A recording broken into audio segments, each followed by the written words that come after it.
하나님 감사합니다. 우리의 마음에 믿음을 주셔서 우리의 발걸음을 주님의 전으로 인도하셨사오니 우리의 교만한 생각과 교만한 지식과 우리의 어리석음을 깨워주셔서 하나님의 말씀이 들려지게 하시고 그 말씀으로 우리의 심령이 새로워지는 역사가 일어나게 하옵소서.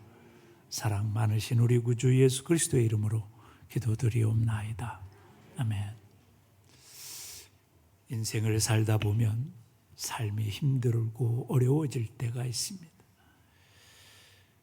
그러면 여러분은 그 삶을 어떻게 해결하시려고 하십니까? 스펄전이라는 한 젊은이가 있었습니다. 인생이 너무 힘들고 어렵고 헤쳐나갈 수 없는 절망감 속에 그는 가까운 교회를 찾아갔습니다. 자기가 다니던 교회가 눈보라에 세찬 눈보라의 날씨 때문에 갈 수 없었고 동네 가까운 교회를 갔는데 불과 10여 명의 교인만이 예배당을 채우고 있었습니다. 시간이 되었는데 날씨 때문인지 설교자가 오지 않았어요. 그러자 한쪽 구석에 앉아있던 한 분이 강대상에 올라갑니다. 그러면서 찬양을 합니다. 내 주를 가까이 하려 하면 십자가 진 같은 고생이나. 큰 소리로 찬송을 하는데 그 소리를 참기 어려울 정도의 소음이었어요. 그래도 마음에 무거운 짐을 가지고 있던 스펄전은 어떻게든지 그 예배 속에서 주님을 발견하고 싶고 인생의 목표를 발견하고 싶은 생각이 있었기에 참고 있었습니다. 말주변도 별로 없는 그 집사님 같은 분은 찬송을 열정적으로 부르더니 그 다음에 이사야서 45장 22절의 말씀을 읽었습니다. 땅의 모든 끝이여 내게로 돌이켜 구원을 받으라. 나는 하나님이라 다른 이가 없느니라. 설교를 시작했는데 발음도 분명하지 않고 두서도 별로 없는 그 내용 때문에 귀를 곤두세우고 들어야 됐습니다. 창문은 암울한 빛으로 침침해 교회의 빈자리로 을씨년스럽고 10여 명에 불과한 사람들은 저마다 땅을 쳐다보고 있는 그때 이 빼빼 마른 좀 초라한 보이는 이 설교자는 이렇게 외치기 시작했습니다. 여러분, 간단한 말씀입니다. 바라보라고 말씀하고 있습니다. 바라보는데 무슨 돈이 듭니까? 바라보는데 무슨 힘이 듭니까? 손발을 움직이지 않아도 바라볼 수 있습니다.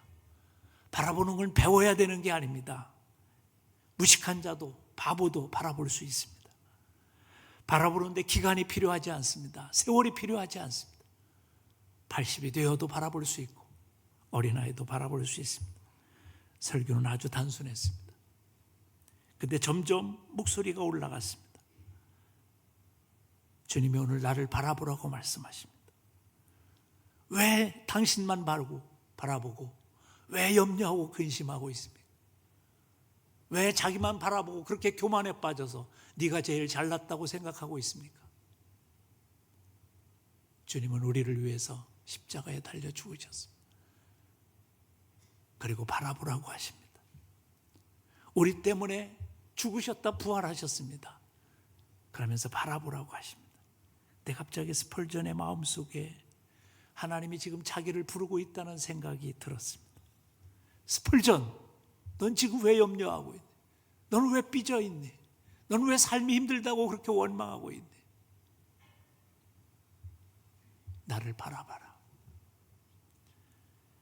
스펄전이 그 순간에 주님 앞에 집중하게 됐습니다. 어눌한 설교자의 표현이었지만 그의 절박함이 주님을 향해서 주님만 바라보고 주변의 모든 염려와 근심이 끊어지기 시작한 그 순간에 그의 마음속에 놀라운 변화가 일어났습니다. 주님을 만난 거지. 그의 변화가 시작된 거지. 여러분, 우리도 온 한 해를 살아가면서 여러 가지 문제를 봉착할 겁니다. 나라의 문제와 민족의 문제, 회사의 문제, 가정의 문제, 교회의 문제들. 그런데 여러분은 그런 문제를 해결할 얼마만한 능력을 가지고 있습니다. 아니, 그런 문제를 해결하는데 여러분은 오히려 거침돌이 되고 있지는 않습니까? 정말 디딤돌이 되고 있을까요?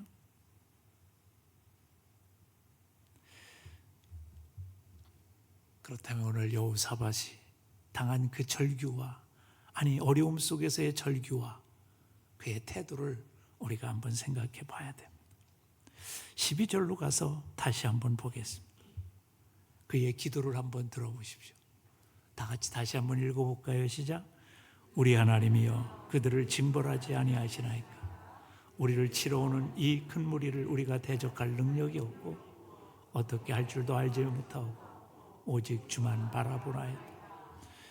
지금 여호사밧은 전쟁의 터에 있습니다. 여러분, 전쟁을 경험해 보지 못한 사람들은 전쟁의 절박함을 잘 모릅니다. 저도 늘 우리 어머님하고 언쟁을 하게 될 때가 있습니다. 그 언쟁의 제일 주제는 뭐냐면 전쟁을 겪어 못 봤지 않냐 이거예요. 예, 전쟁을 못 겪어봤어요, 저는. 그래서 제가 아무리 우기다가도 그 싸움에서는 이길 수가 없습니다. 난 전쟁을 2번이나 겪어봤다는 거예요. 대동아 전쟁과 6.25 전쟁이에요. 그 비참함은 가정이 깨어지고 삶 인생이 송두리째 망가지고 옆에서 사람이 죽어나가도 아무 말 못합니다. 서로 반목해서 이쪽에서 쳐들어와가지고 두들겨 몽둥이로 두들겨 패서 죽이는데도 아무런 말 못합니다. 내 사랑하는 외아들이 죽어가는데도, 내 아버지가 맞아 죽고 있는데도 아무 소리도 못하는 게 전쟁이에요. 이 비참함을 압니까? 여호사밧이 거기서 그래 절규하는 거예요. 하나님, 왜 그들을 내버려 두십니까? 왜 저런 인간들을 내버려 두십니까? 근데 우리는 능력이 없습니다. 그래서 지금 뭐예요? 주만 바라봅니다. 주만 바라봅니다. 그렇게 얘기하는 거예요. 닉 스켈론이라는 사람이 기업들의 전쟁이라는 책에서 전쟁의 승리의 요인을, 모든 인류의 전쟁에서 승리의 요인을 3가지로 정리를 했습니다. 첫째는 뭐냐면 우세한 무기가 있어야 된다는 거예요. 우세한 무기가 좋아야 돼요. 2번째는 뭐냐면 높은 힘을 공간에 잘 배치하고 있느냐 하는 거예요. 전력 배치. 3번째는 뭐냐면 강력한 방어 시스템이 되어 있는가, 성을 잘 쌓고 뭐 이런 거죠, 옛날에는. 근데 유대 나라는 이게 아무것도 없어요. 지금 우리나라와 비슷하게 남북이 갈려 있었어요. 북이스라엘, 남유대. 근데 이 남유다가 지금 쳐들어왔는데 누가 쳐들어왔냐? 모압과 암몬과 마온 족속 3개국이 연합해서 쳐들어왔어요. 게임이 안 돼. 이제는 당하는 건 뭐냐면 다 죽는 것밖에 없어요. 목숨이 경각에 달려 있어요.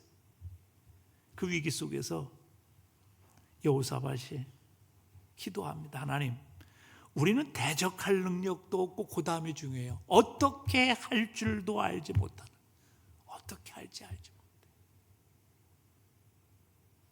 여러분, 이런 절박함에 빠져본 적이 있습니까? 아무것도 할 수 없다고 생각될 때 뭐가 생각나나요? 여러분, 그게 우리의 믿음입니다.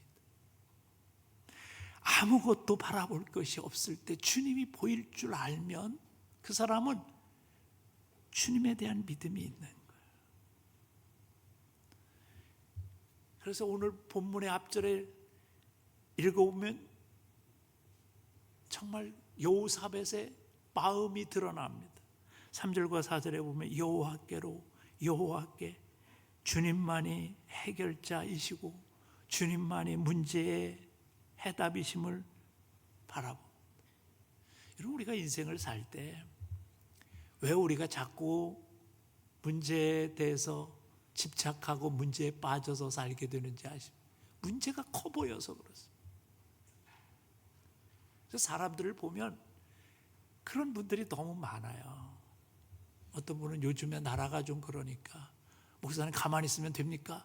나가서 외쳐야지. 내가 시시한 인간들이 하는 거 그거 따라하지 말고 주님을 볼 줄 아는 눈을 키웁시다. 주님을 볼 줄 아는 눈이 열려야 되는데 그게 안 보이니까 문제만 이렇게 커 보여요. 그래서 불평하고 염려하고 근심하고. 물론 사람이 현실을 살아가기 때문에 현실을 분석하고 미래를 예측하고 대비하는 것 중요합니다. 그러나 그 문제를 해결할 수 있는 대상이 보이십니까? 이게 중요해요. 내가 해결하려고 내가 생각하고 내 경험이 나오고 그러다 보니까 뭐예요? 문제가 점점 커 보여요. 이야, 이거 심각한데 이 문제를 어떻게 할까? 그런데 우리가요, 여호사밧처럼 내가 어떻게 할 줄 알지 못하는데 내가 주님 앞에 주님을 바라볼 줄 아는 눈이 열리기 시작하면 문제보다 크신 하나님, 시시한 인간들이 하는 문제가 보이는 게 아니라 전능하신 하나님의 능력과 손길이 보이기 시작하는 거예요. 그래서 우리가 문제를 보는 게 아니라 문제 속에서 하나님의 크신 손을 볼 줄 아는 눈이 열리느냐.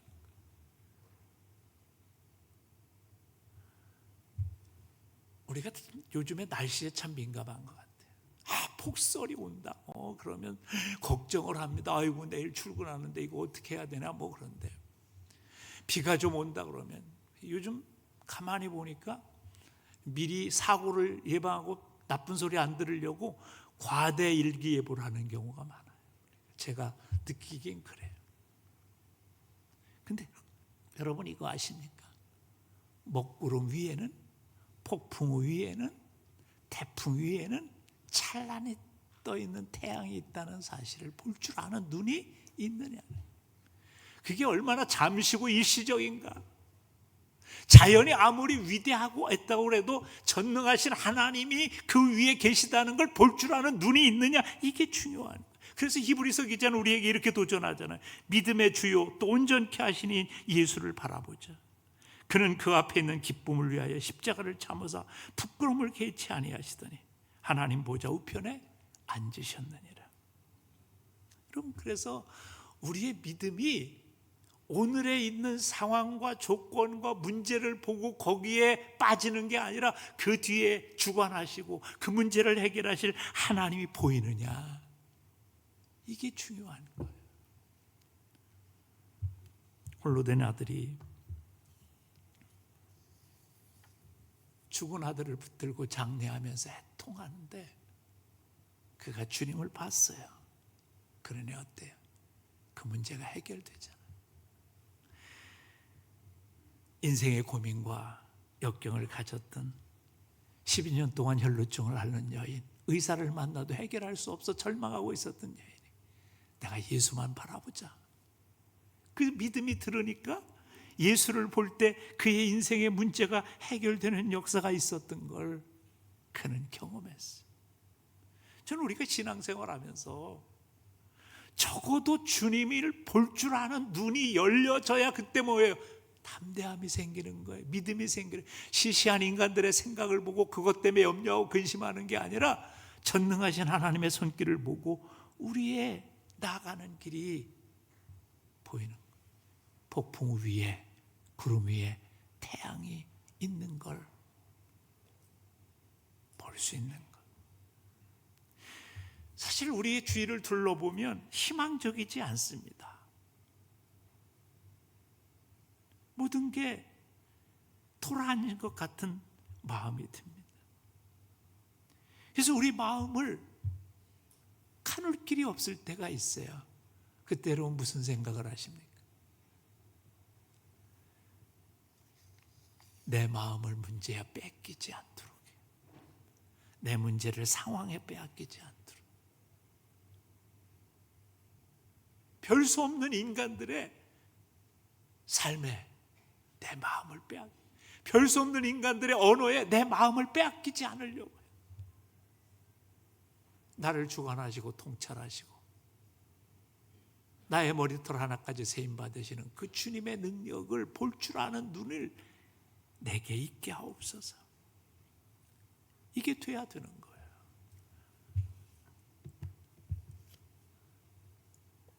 오늘 찬양을 불렀지만 하나님의 사랑을 사모하는 자, 하나님의 평안을 바라보는 자, 너의 모든 것을 창조하신 우리 주님이 너를 얼마나 사랑하시는지. 여러분, 하나님이 세상을 이처럼 살아가서 독생자를 주셨으니 우리를 사랑하시는 그 하나님이 내 곁에 계시고 나와 함께 계시겠다고 약속하셨다는 사실을 믿으십니까? 그리고 그분이 나의 신음소리도 응답하시고 내게 귀를 기울여 주시는 그 하나님이시는 줄 믿는다면 우리는 어때요? 주만 바라볼지라 고백할 수 있는 거죠. 이게 믿음이 안 생기니까 그런 거잖아요. 믿음이 생기면 바뀌는 거예요. 오늘 여호사밧이 왜 주님을 그렇게 바라보자고 외치고 있어요? 15절에 보면 이런 말씀이 있습니다. 이 전쟁은 너희에게 속한 것이 아니요 하나님께 속한 것이라. 그러니 두려워하지 말고 놀라지 말라. 무리를 보고 큰 무리를 보니까 뭐예요? 야, 상황이 이것도 우린 틀렸다. 우린 이제 망했다. 우린 다 죽었다. 그게 무리를 보니까 두려움입니다. 그러자 하나님이 뭐라고 말했어요? 두려워하지 말고 놀라지 말라. 전쟁은 너에게 속하는 것이 아니고 하나님께 속하는 것이다. 여호사밧이 이 믿음을 갖길 소원한 거예요. 저는 인간이 물론 정말 하나님에 대한 그런 믿음을 확실하게 갖고 사는 사람이 얼마나 되겠어요. 그러나 그 믿음을 가지려고 몸부림치는 게 신앙의 생활인 거죠. 그래서 하나님 앞에 엎드려 기도하고 하나님을 붙드는 거지요. 그래야 이기고 살아가니까 세상을. 시편 기자는 시편 127편에서 이렇게 얘기합니다. 여호와께서 집을 세우지 아니하시면 세우는 자의 수고가 헛되며 여호와께서 성을 지키지 아니하시면 파수꾼의 깨어있음이 헛되도다. 그럼 미안한 얘기지만 여러분이 아무리 지혜를 짜고 경험을 총발휘하고 그래도요 해결할 수 없는 문제. 그래서 제가 늘 사탄이 공격하면요 우리는 그 사탄의 함정에 빠져서 사탄이 좋아하는 짓 하고 있는 거예요. 왜? 사탄이 2000이고 우리는 200도 안 돼. 아이디어가 아니 머리가. 그러니까 늘 사탄에 빠져. 깨어있지 않으면요, 영적으로 깨어있지 않으면 그걸 얘기하는 거예요. 지금 파수꾼에 깨어있음이 헛되도다. 우리의 국방이 아무리 능력 있고 우리가 무슨 아무리 실력이 있고 경제적으로 대단하다, 그게 중요한 게 아니에요. 여러분, 유대 나라가 바벨론의 포로로 끌려간 건 그들이 뭐 미련하고 둔한 게 아니라 하나님이 그들을 버리셨기 때문에 그래요. 여러분, 우리가 건강을 또 장담하지요. 아니, 건강하지 않았던 사람이 어디 있어요? 다 우리 어렸을 땐 다 아픈 데 없어. 근데 세월이 가다 보니까 허리도 좀 아프고요. 요즘은 또 운동한다고 좀 걸었더니 발 뒤꿈치가 아파가지고 건강도 내 맘대로 안 돼요. 내가 컨트롤할 수 있는 게, 근데 우리의 미래는요, 우리의 인생은요. 여러분, 인간의 가장 큰 문제가 뭐냐면 에덴 동산에서 아담과 하와가 하나님처럼 자기 경험을 의지하고 자기 생각을 의지하고 자기 주장을 하다가 망한 거예요. 하나님처럼. 그래서 여러분, 아주 주의해야 되는 게 있어요. 내 생각이 굉장히 정의로워 보이면 하나님 안 보이기 시작합니다. 내 경험이 내가 옛날에 뭐 이런 경험을 했고 그런 경험이 여러분에게 확신이 되면 그 다음부터 하나님 안 보이기 시작해요. 그게 믿음의 경험이 아니라면, 그게 은혜의 경험이 아니라면.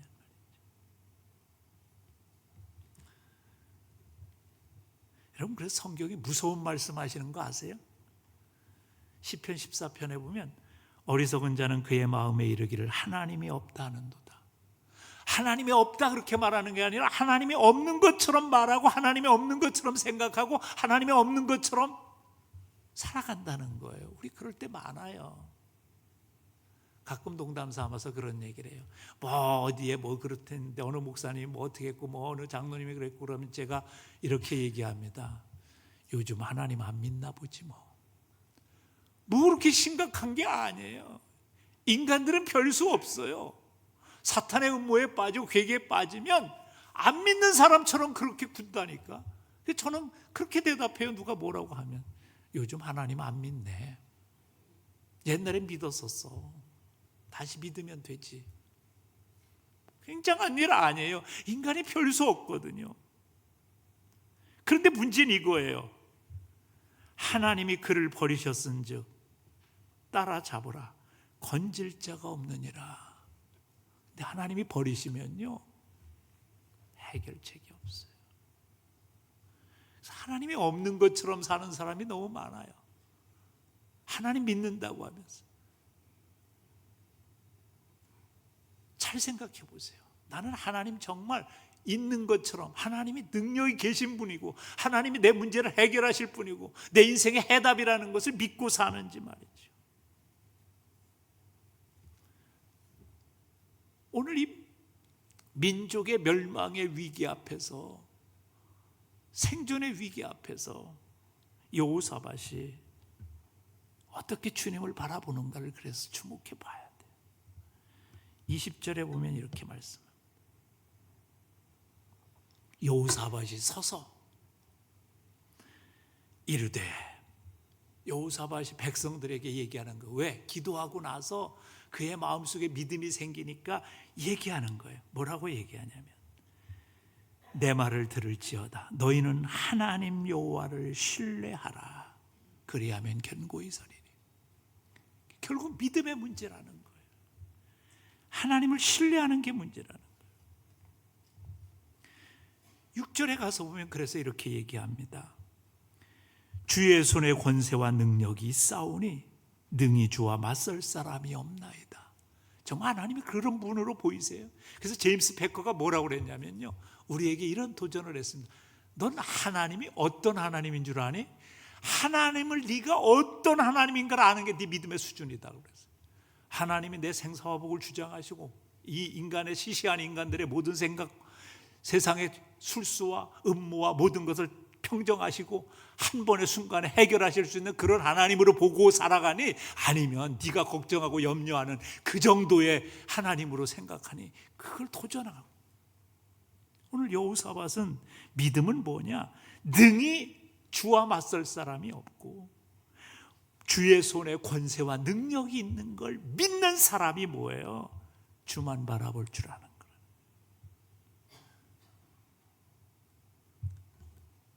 이런 믿음이 지금 우리가 되고 있는가 하는 거죠.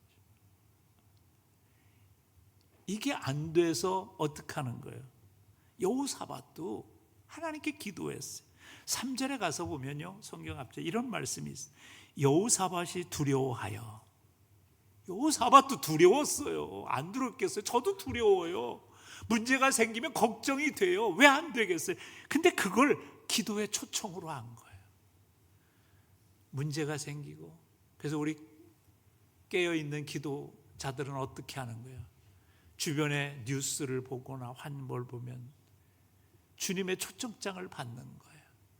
우리는 그저 우리나라 문제만이 아니라 아프리카의 문제, 기아선상의 문제, 어디에 재해가 있어도 세계를 품은 그리스도인은 뭐예요? 기도의 초청장이 발부된 거예요.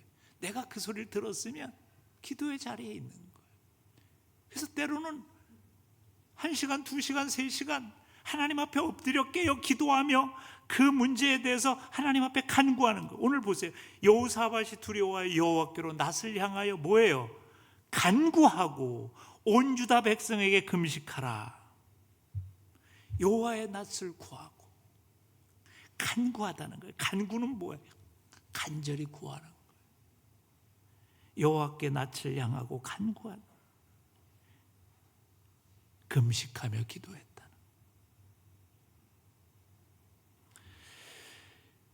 13절을 오늘 본문을 보면 이렇게 얘기해요. 유다 모든 사람들이 그들의 아내와 자녀와 어린아이와 더불어 요 앞에 섰더라. 뭐예요?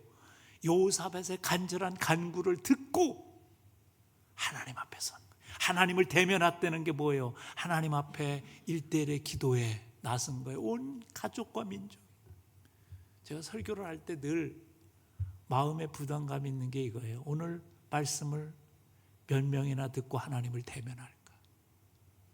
말씀을 듣고 한 귀로 듣고 한 귀로 다 흘려버려요. 그런데 어떤 사람은 그 말씀을 듣고, 그래 내가 정말 주님만 보이나? 문제가 더 커 보이나? 거기에 대한 마음에 찔림이 있고 애통함이 있어요. 좀 마음에 찔림이 있으라고 설교하는 거예요. 아무런 찔림 없이 돌아가는 사람은 솔직한 얘기로 변화가 없는 사람이에요. 찔림이 있어. 그럼 어떻게 해야 돼요? 애통하며 기도하는 거예요. 느헤미야가 하나님의 얘기를 듣고 나서 자기 조국의 현실을 보고 나서 금식하며 애통하며 기도했대요. 그게 말씀을 듣는 사람이고, 그게 살아있는 신앙이지.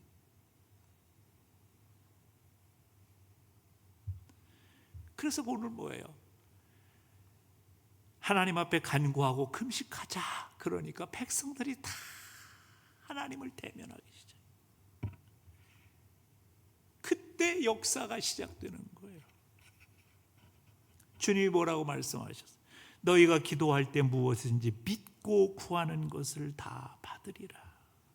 믿고 구하라. 여기에 대한 영적 체험이 있었던 사도 바울은 뭐라고 고백하냐면, 아무것도 염려하지 말고 오직 모든 일에 기도와 간구로 감사함으로 하나님께 아뢰라. 그러니까 뭐 하라는 거예요? 그러니까 문제가 있으면 하나님 앞에 엎드려 기도하기 시작하라는 거예요. 그리하면 모든 지각에 뛰어난 하나님의 평강이 그리스도 예수 안에서 너희 마음과 생각을 지키시리라.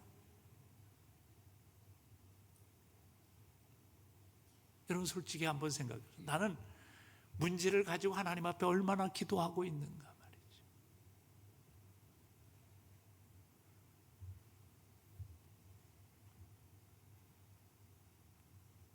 기도는 나의 마음속에 끊임없이 흘러오는 의심과 염려와 두려움을 이기려고 하는 거예요. 우리 인간은 연약하거든. 사탄의 괴계가 있고, 그래서 끊임없이 올라와요. 그래서 하나님을 찾는 거예요. 시간 기도하는 거예요. 얼마나 절박해야 되는지 몰라요. 순간순간. 그래서 그 하나님을 붙들 때 내 마음에 하나님이 주신 평강이 임하는 거고, 그런 간절함이 있을 때 우리의 하나님의 위로가 있는 거예요. 오늘 17절을 가서 보세요. 여호사밧이 얼마나 절박하게 하나님 앞에 서 있는지. 하나님께 기도하니까 하나님께서 뭐예요? 이 전쟁에는 너희가 싸울 것이 없나니 대를 이루고 서서 너희와 함께한 여호와가 구원하는 것을 보라. 유다와 예루살렘아, 너희는 두려워하지 말며 놀라지 말고 내일 그들을 맞서 나가라. 여호와가 너희와 함께하리라 하셨느니라 하며. 여러분, 이런 말씀이 믿어집니까? 세상 끝날까지 내가 너희와 항상 함께 있으리라. 아우, 성경에 있지요. 근데 그 말씀을 외우는 것, 그 말씀을 머리에 가지고 있는 게 중요한 게 아니에요. 그 말씀이 내 삶에 믿어지는 거예요. 그래, 그렇게 사는 거예요. 그게 안 되니까 우리가 엎드려 기도하는 거고 부르짖는 거지. 그게 안 되니까 하나님 앞에 절박하게 매달리는 거지.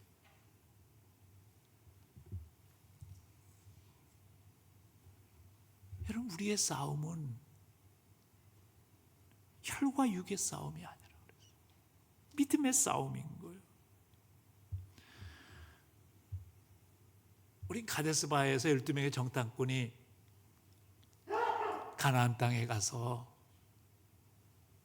봅니다. 똑같은 상황을 봤어요. 근데요, 10명의 정탐꾼은 거기 가서 보니까 그 사람들이 키가 하나 더 커, 머리 하나가 더 있어. 그걸 보고 어떻게 느껴요? 기도로 준비가 안 되니까, 아이고, 우리 보고 저기 들어가라고? 우리 저기 가서 맞아 죽겠는데? 우리는 저들하고 비교하니까 메뚜기밖에 안 돼요. 메뚜기가 어떤 존재예요, 여러분? 내가 그냥 발바닥으로 한번 이렇게 파보면 깨 죽는 존재가 메뚜기야. 메뚜기 무서워요? 안 무서워. 여러분, 그런 거예요. 우리는 기도로 무장되지 않고 하나님의 존재에 대해서 내게 경험되지 않고, 그러면 우리는 세상을 살아갈 때 그런 메뚜기밖에 안 되는 거예요. 근데 2명 여호수아와 갈렙은 어떻게 했어요? 기도로 무장됐으니까. 그 상황을 보고 어이구, 머리가 하나 더 있네. 밥은 많을수록 좋은 거지. 고기는 많이 먹을수록 좋은 거고. 하나님이 함께 하시면 된다. 이게 오늘 사는 삶의 태도가 바뀌는 거예요. 문제는 누구예요? 내가 영적으로 살아있는가? 내가 영적으로 무장되어 있는가? 이게 중요한 거지. 21절에 가서 보세요. 백성과 더불어 인원하고 노래하는 자들을 택하여 거룩한 예복을 입히고 군대 앞에서 행진하며 여호와를 찬송하며 이르기를 여호와께 감사하세 그 인자하심이 영원하도다 하게 하였다. 이게 뭐하는, 우리나라 말로 뭐하는 거예요? 아니 전쟁하는데 찬양대 여기 옷 입혔잖아요. 거룩한 예복을 입혔대. 찬양대 복 입히고 우리 전쟁터 앞에 이 사람들 앞에 내보내요. 그럼 믿음이 없는 사람들은 뒤에서 뭐라고 그래요? 총알 바지로. 총알 바지는 아니지, 그때는 창이니까 창바지로 찬양대 앞 세웠구만. 그러고 있을 거예요. 그리고 불평할 거예요. 여호사밧을 향해서 비난할 거예요. 근데 그게 아니었어요. 하나님이 책임지시는 거기 때문에 이미 우리는 이겼다고 생각하는 게 찬양대를 앞세운 거예요. 그럼 나가자. 솔직히 얘기해 볼까요? 우리 찬양대 우리 앞에서 우리 싸우러 가는데 지금 저 전쟁터인데 저 앞에 지금 있는데 일어나서 나가라고 그러면 나가요? 거룩한 옷 지금 찬양대복 입었잖아. 그냥 되는 게 아니에요, 이게요. 요단강을 건널 때요, 벗개를 든 사람들이 뒤에서 떠밀려서 들어갔다. 어쨌든 거기 들어가면 요단강에 빠져서 죽을 텐데 들어간 거, 그거 그냥 들어간 거 아니에요. 믿음이 생겼으니까. 아니 오늘 여호사밧의 군대가 싸우는데 숫자도 안 돼, 게임이 안 돼. 근데 믿음에 무장되니까 찬양대가 앞에서도 뭐라는 거예요? 찬양하는, 여호와를 찬송하며 행진하자는 거예요. 근데 어디서? 군대 앞에서. 군대 앞에서. 이게 되는 거예요. 어떤 사람에게? 주님이 보이는 사람에게, 하나님의 능력의 손길이 보이는 사람만이 되는 거죠. 사랑하는 성도 여러분, 그 주님만 바라본 결과가 어떨까요? 22절에 가서 보면 이런 말씀이 나옵니다. 그 노래와 찬송이 시작될 때 여호와께서 복병을 두어 유다를 치러 온 암몬 자손과 모압과 세일산 주민들을 치게 하심으로 그들이 패하였으니. 누가 이겼어요? 여호사밧의 군대가 이겼어요. 승리케 하신다. 믿음으로 나간 자를 승리케 하신다. 두 번째 중요한 25절에 가서 보면 여호사밧과 그의 백성이 가서 적군의 물건을 탈취한세 본즉 가운데 재물과 의복과 보물이 많이 있으므로 각기 탈취하는데 그 물건이 너무 많아 능히 가져 없을 만큼 많으므로 사흘 동안 거두어들였다. 하나님이 채우시는 풍성함이 있어. 그리고 마지막에 30절에 가서 이런 말씀이 있어요. 여호사밧의 나라가 태평하였으니 이는 그의 하나님이 사방에서 그들에게 평강을 주셨습니다. 어떤 자에게 주신 거예요? 적어도 우리 찬양대가 전쟁터 앞에서 칼바지로, 다른 사람들이 볼 땐 칼바지로 나가라 그렇게 얘기했는데도 나갈 수 있는 믿음이 있을 때 하나님이 뭐예요? 승리를 주셨다. 여러분, 이것을 삶에서 가장 잘 보여준 게 사도 바울이지. 그가 뭐라고 그럽니까? 우리가 알거니와 하나님을 사랑하는 자 곧 그 뜻대로 부르심을 입은 자들에게는 모든 것이 합력하여 뭐예요? 선을 이루라. 저는 이 말씀이 여러분의 고백이 되고 여러분의 간증이 될 수 있도록 주만 바라보며 올 한해 승리하며 살 수 있길 주님의 이름으로 축복합니다. 기도드립시다. 하나님 감사합니다.